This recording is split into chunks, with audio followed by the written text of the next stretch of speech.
Hey guys, thank you so much and welcome to the Game Your Future podcast, where we help gamers realize their full potential. And today I have a special guest for you guys. This is Holly Marie Anderson, who is an attorney and tax professional and a gamer. So, gosh, thank you so much and welcome, Holly. How are you? I am doing great. Hello, everybody. Great to be here.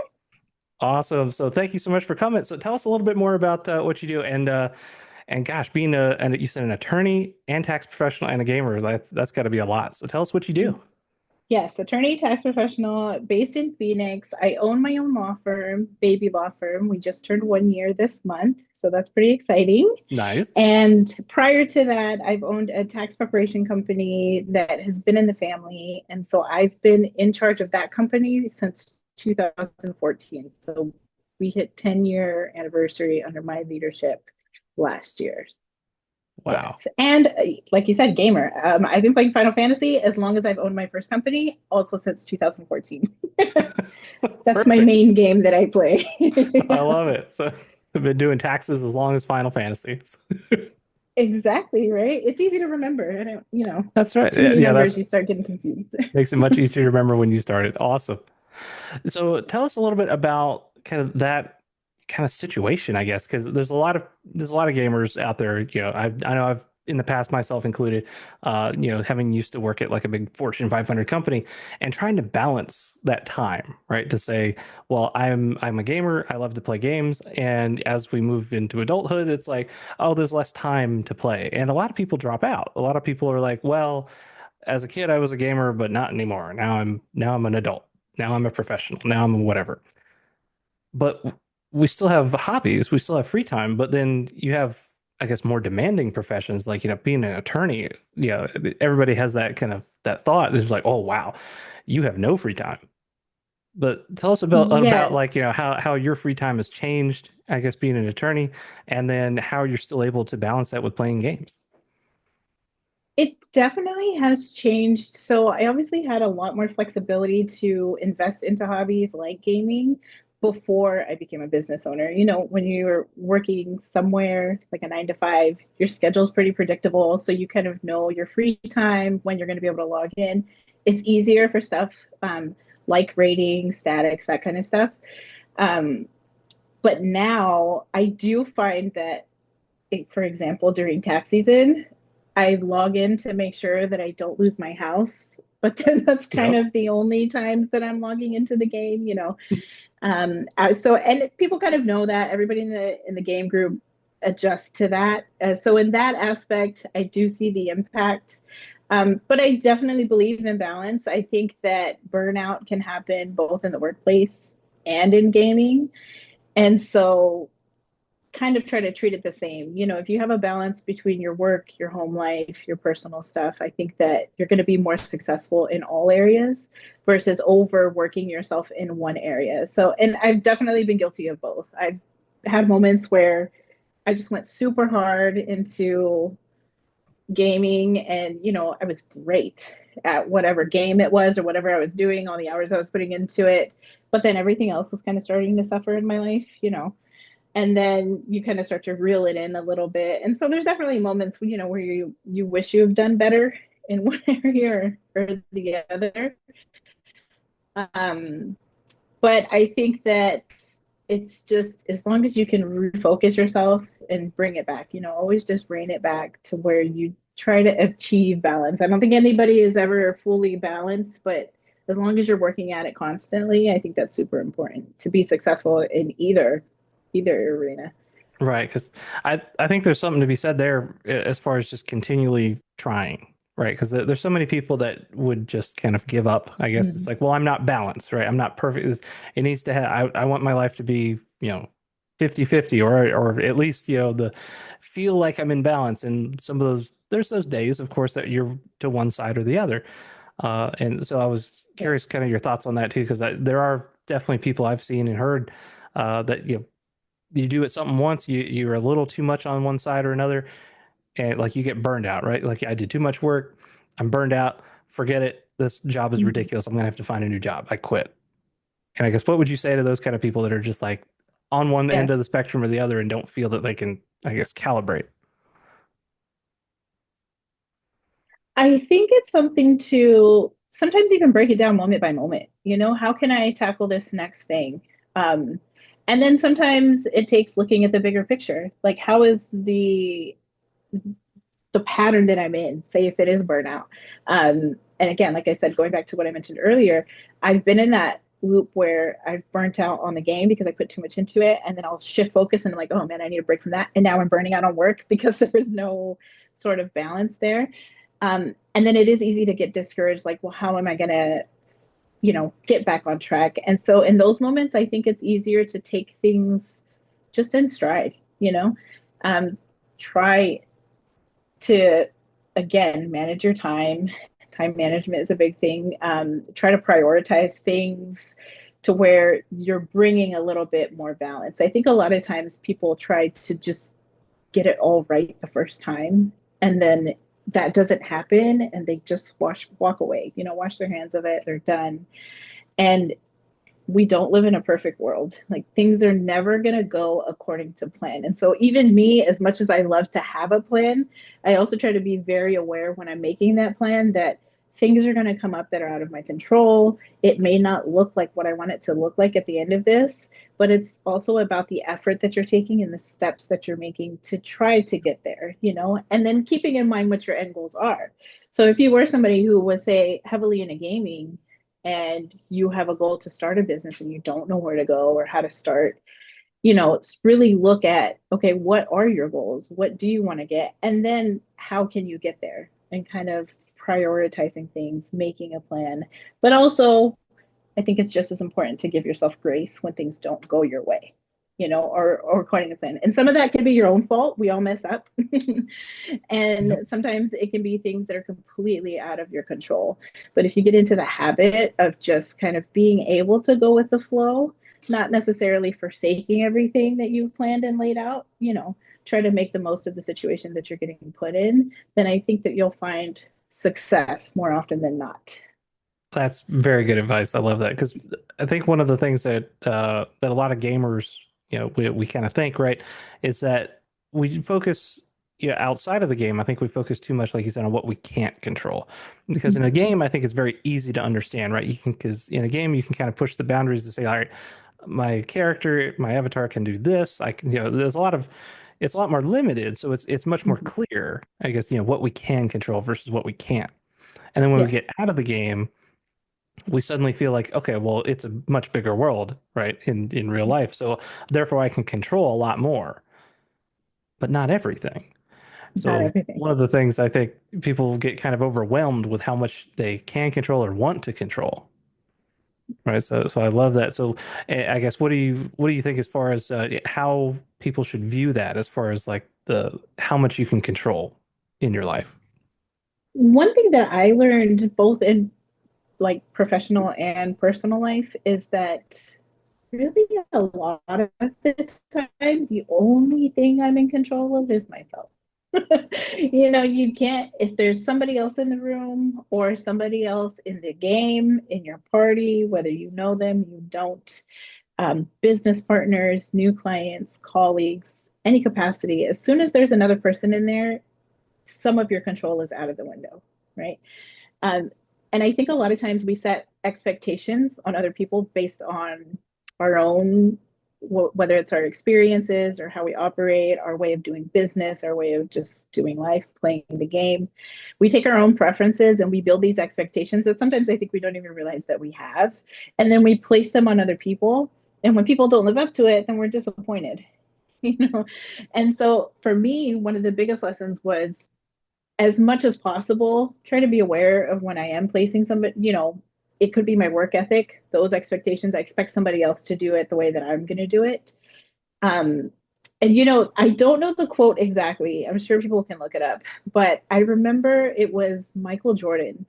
They always asked him about coaching. And they said, why don't you coach? You're one of you're, if not the greatest player in all of NBA history. Yep. And I remember he responded something to the tune, uh, essentially saying that the drive that I have when I play ball, I couldn't take that and then go place it on other people Mm, because he had such high standards for himself.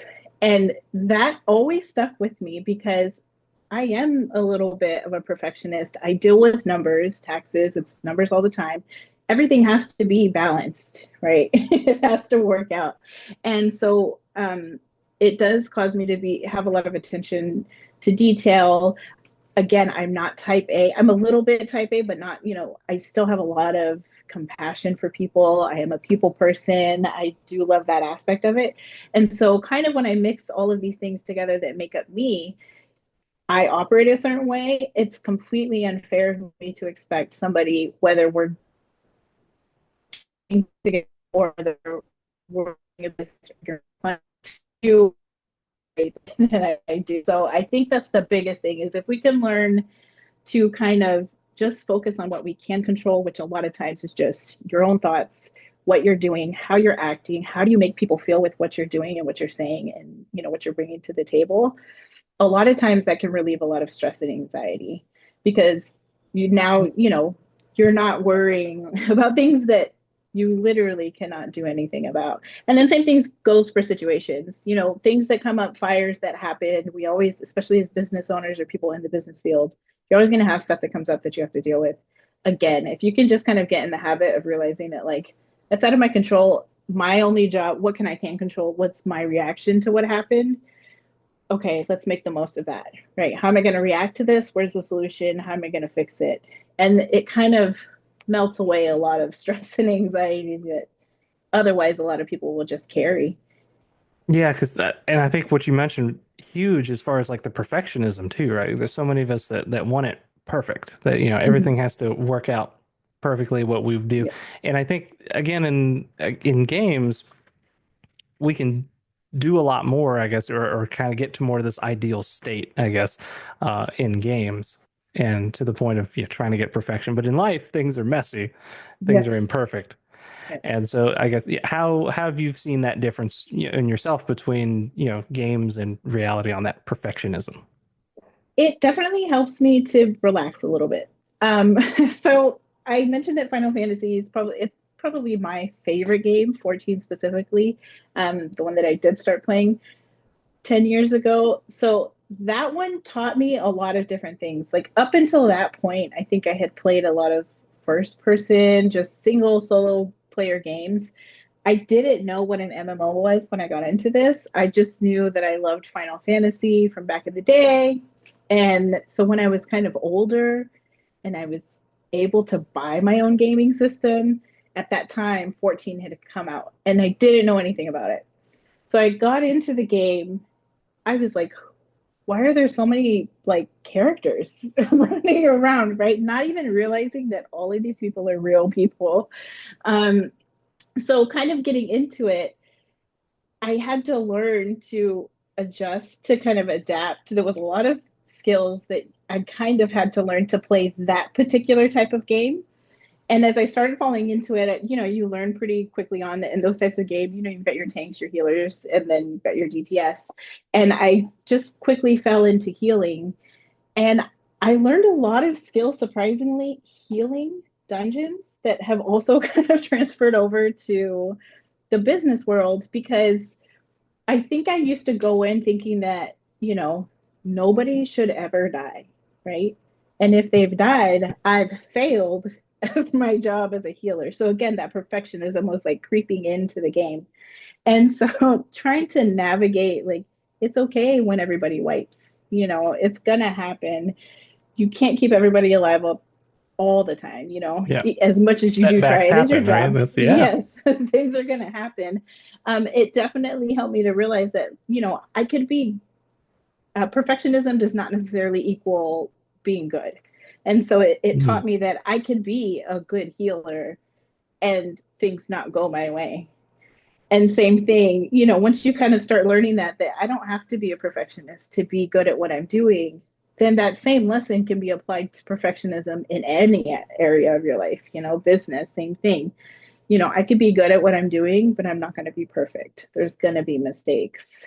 So that was definitely a big lesson that I learned. I used to get really, really down on myself when people would die and I just felt horrible to the point where Right. like there was a period of time where I would not run content unless it was people I knew because I Oh just felt man. comfortable. Yeah, like I was like So I would get, to a certain point in the story in the game, and then I'm like, well, I'm kind of stuck there until my friends are free, because I just had this anxiety and fear of like ending up with a strange group of people and then letting people down. And so, little things like that, you kind of start to realize, like, why am I playing this game? To have fun or to be stressed out? And so when you kind of start realizing I'm doing it to have fun, it helps to take some of that Right. self-imposed, expectation on. So, That's it's so right because and I think that's it. It's the expectations. We put so much expectations on ourselves.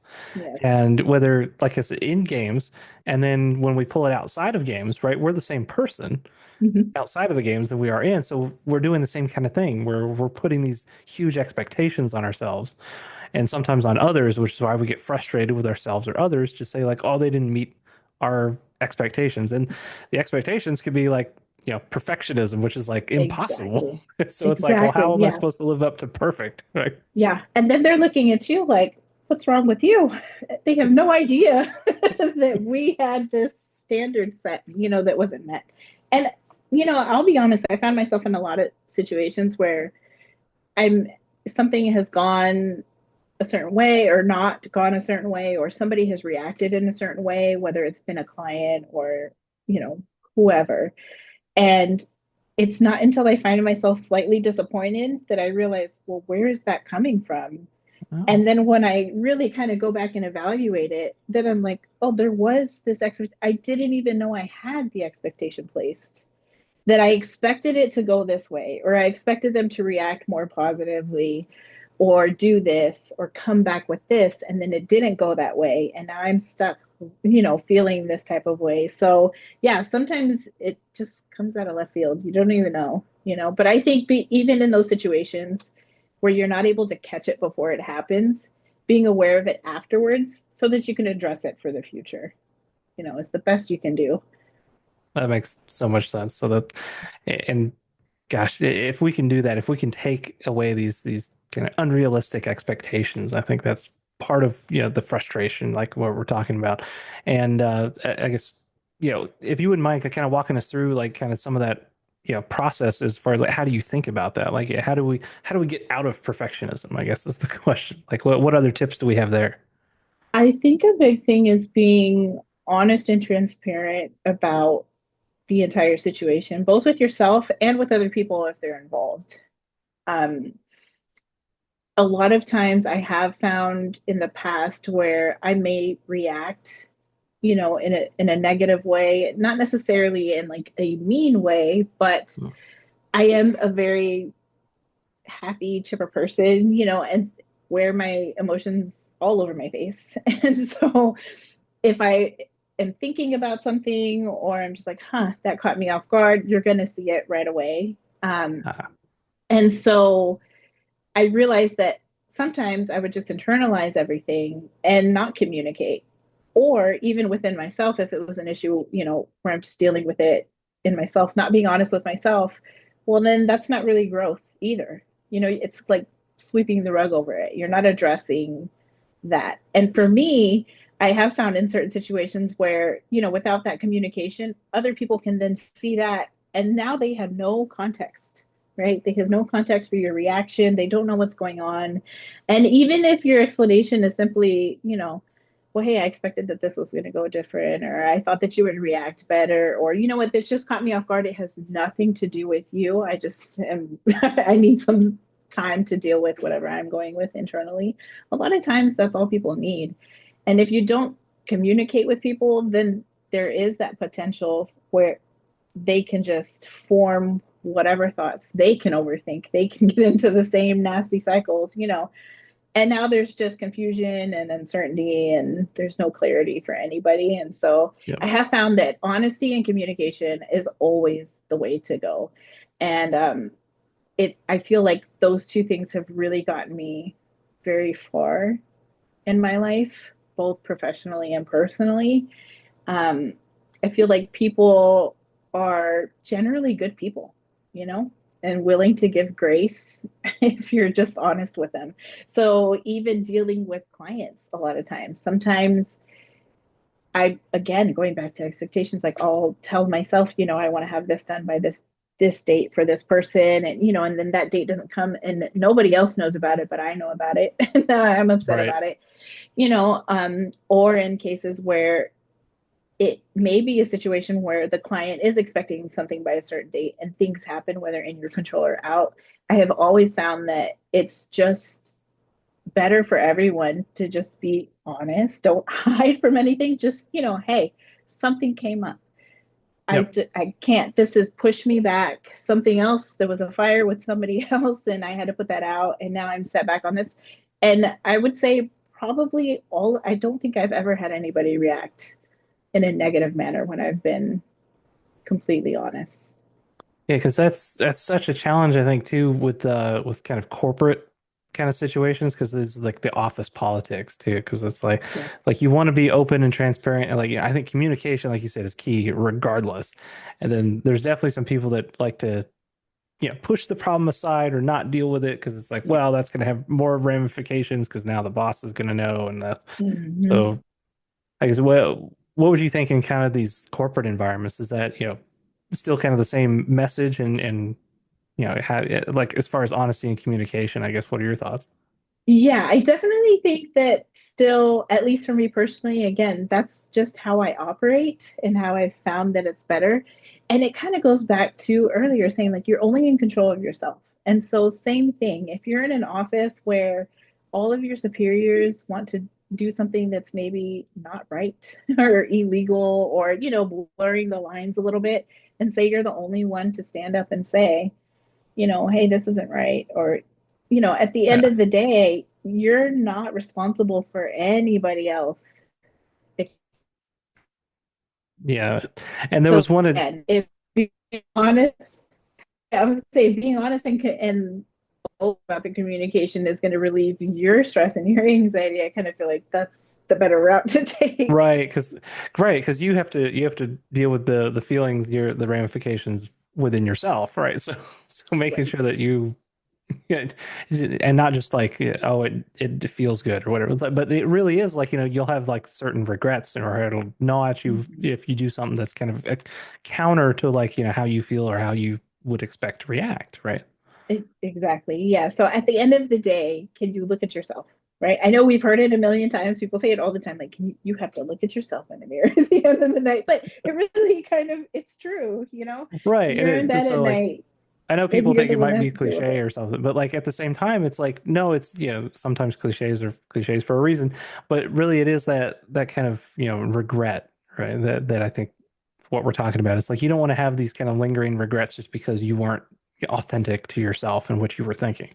Exactly. And I think that that's the biggest and one of the most important things is that we're only here for a short amount of time.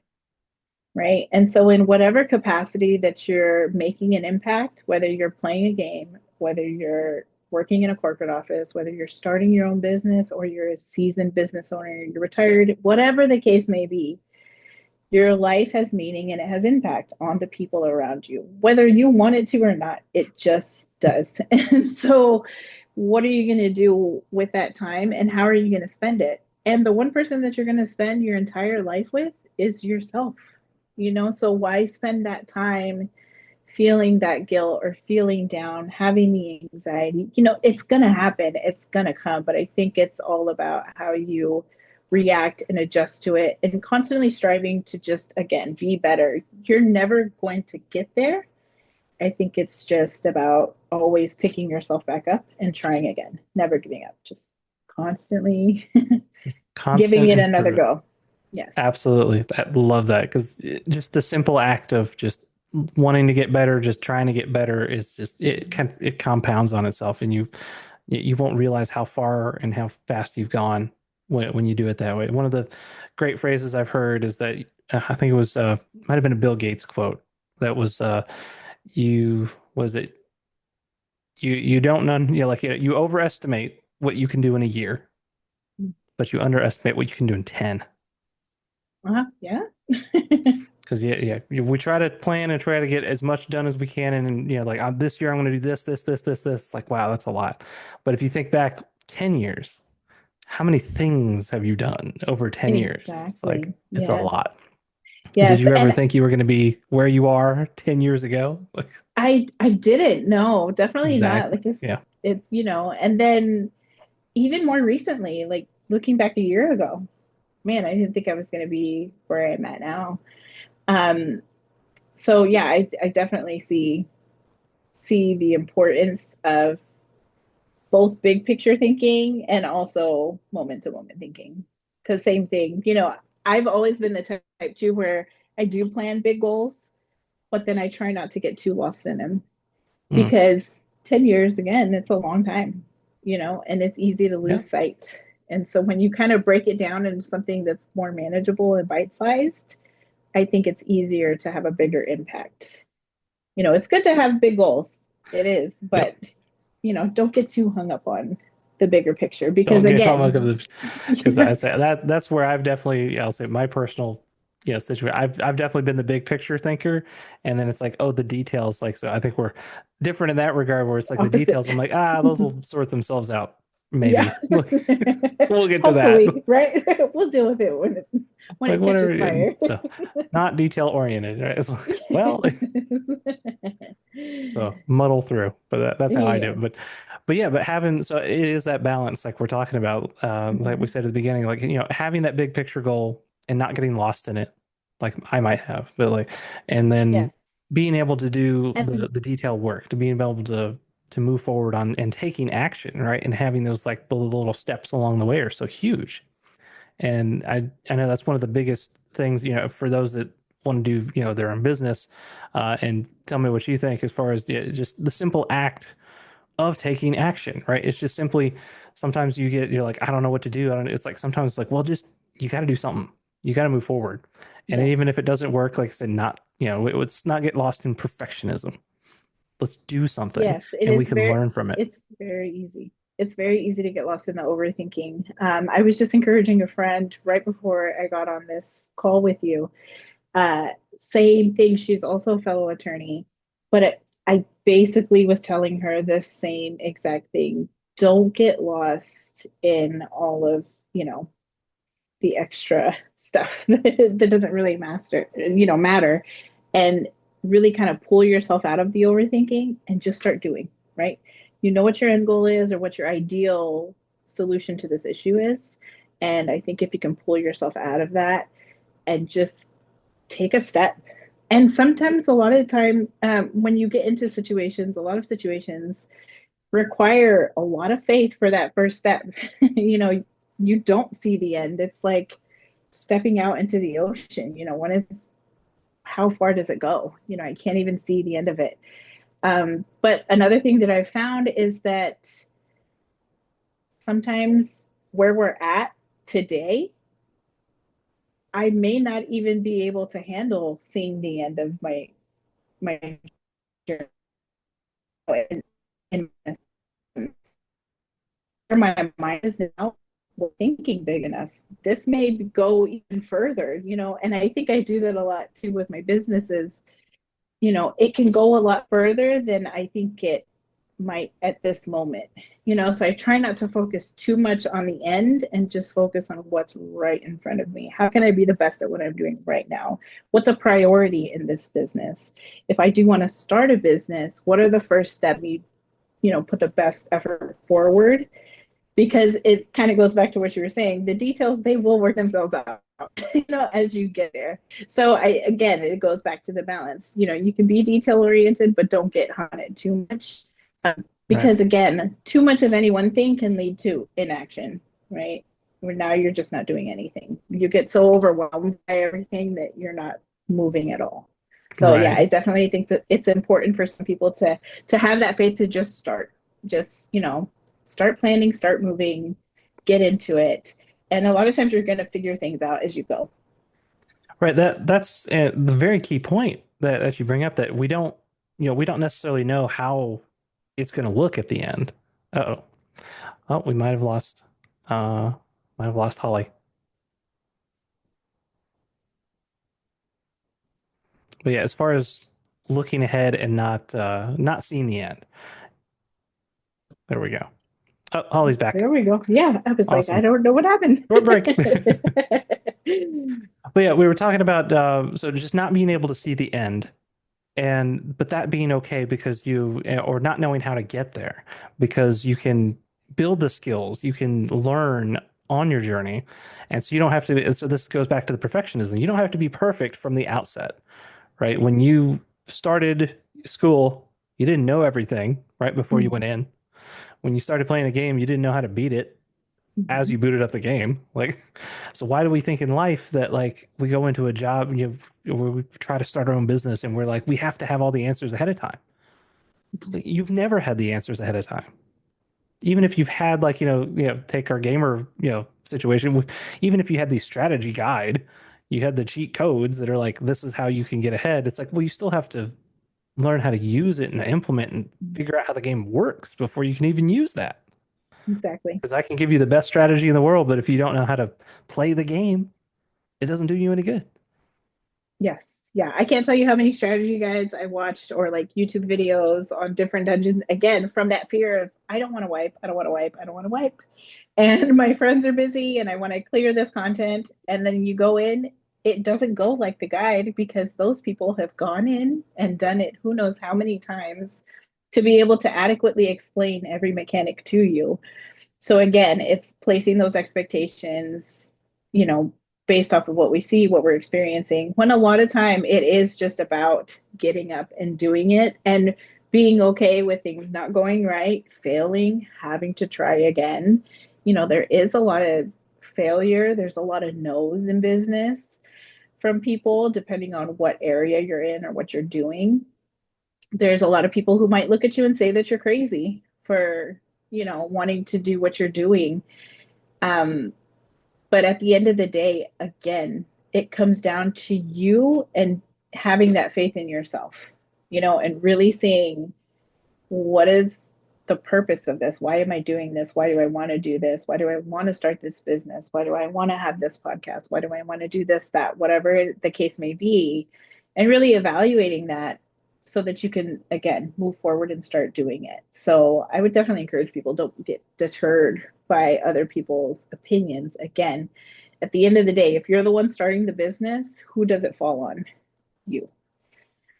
So it comes Yep. back to what is in your control. What All can about, you do about things? yep, absolutely right. So as we wind down this particular episode, wanted to kind of try to distill all of like what we've said, all these lessons into like one thing. Like what would be, so Holly, what would be kind of your one, nugget of wisdom? What's your pearl of wisdom that's like, if you could tell people just one thing that you've learned that is like, if you just do this one thing, you will get so far in life. I think that if you give yourself grace along your journey, whatever it may be, and you don't give up and keep sight of everything that you want to achieve on that particular journey, then you're going to be all right. I think you're going to be all right. Love that. So And for the give yourself gamers, the if you're a grace healer, and the, yeah, okay. yes, give yourself the grace when needed and just really kind of know why you're doing what you're doing and you're going to be okay. And I was just going to say for the gamers, it's okay if you're a healer to let everybody wipe. Just try again. If It's you're a healer, it's okay if fine. everybody wipes. So It's fine. can't save them all. Yes. Yeah, you literally You cannot. can't save, When I the tank mean, drops to 10% and somebody's standing in AoE and you're yeah, the raising people that stand in somebody, but fire, then I'm you're like, I'm also dodging sorry. stuff. Like, Yes. Yeah. It's gonna happen. It's fine. So that's, again, give yourself grace yep. and just continue. I love that. So fantastic. Gosh, so Holly, this has been so fun. This has been so fantastic. So, tell us more about where we can find you and I guess, your services and kind of how can we connect with you? Yes, so the law is HMA Law. You can find it anywhere by looking at the handle HMA Law AZ. So our website is the same, hmalawaz.com. I obviously have an attorney in the Phoenix, Arizona area, so tailored to that market. If you play Final Fantasy, you can find me on the Genova server, Vine Valentine, usually around any one of the three states. In game, out of game for Perfect. everybody. Awesome. And gosh, this has been just so much fun. So thank you so much for this, Holly. And guys, definitely check Yes. her out if especially for tax season when that comes back around. I know you'll be Yes, busy then. yes. And Uh, real quick, if I can just say thank you for doing this because this is abs- awesome. And it's great to see somebody that, thought more about both communities, the gamer community and the business community, enough to put something like this together because this is a helpful resource to a lot of people, I believe. So if nobody's ever told you thank you, I want to tell you thank you for doing this. Appreciate that. No, thank you. Yes. Oh, it's fantastic. So, guys, if you want to learn more, definitely check out Holly Marie Anderson. And if you want to learn more about transferable skills and realizing your full potential as a gamer, definitely check out my website, dragonmorexp.com, and connect with me there. So, guys, this has been so much fun. And I do have one final question for Holly, as those that listen know. I think you've kind of already told us, but I ask everyone, what is your favorite video game? Oh, it's got to go with Final Fantasy 14. Final Fantasy Franchise, 14. yeah, in general, Final Fantasy franchise. But if I had to pick one, while 7 always holds a special place in my heart, Yep. 14 has probably trumped every other Final Fantasy for Ah, me. And I think it goes uh, back to the community, the people, the failures. I had a lot of failures in the beginning in that game. we learn But from failure from MMOs for yes, sure. yes, for sure. Yeah, so that would be the one. That's right. And those on the video. So I'm wearing my Final Fantasy VI shirt today. Oh, That's very nice. what I will say this. I haven't played 6, and somebody just told me that I shouldn't be ranking any Final Fantasies until I played 6. 6 is So one of the it is really on good my ones. So like list. yeah. So coming from that Nintendo generation and so I've played all of them and so I would highly recommend it because yeah, I guess including all the Super Nintendo and Nintendo ones, I would put number 6 on top as my favorite Final Fantasy. Okay. Yeah. Now I'm a huge Okay. 14 Well, fan and now I'm player gonna go too, and play I'm like, oh, 6. like it's hard to compete with 14 because there's so much content, and we could talk hours on that. And There's so much content. Yes. that's right. And you guys leave me a comment if we want to have Holly back on, we can just talk only 14. Just talk that. That'd be really fun too. Uh, I'm but down yeah, for it. so with even as that much content, I think for me it's definitely 6 would be my first, and then I think 7 would be number 2. And Yeah, 14 7 is is definitely somewhere in the definitely top 5. I'm not what sure where, just because I mean it's so good. But I'm like, how do I b- compare MMO versus single player too? Because that's a hard choice too. Yeah, I definitely feel like it's its own breed even within that. It So that really may is, be yeah. unfair, but Yeah, it might be unfair at that point, but yeah, but it's so much fun. So yeah, so definitely check out Final Fantasy VI. I highly recommend. uh, I definitely will. Thank you. Good. All right, guys, that is it for this episode. So thank you so much, Holly, for joining us. And guys, thank you so much for watching and listening. And remember, stay awesome, and we'll see you in the next one. Bye.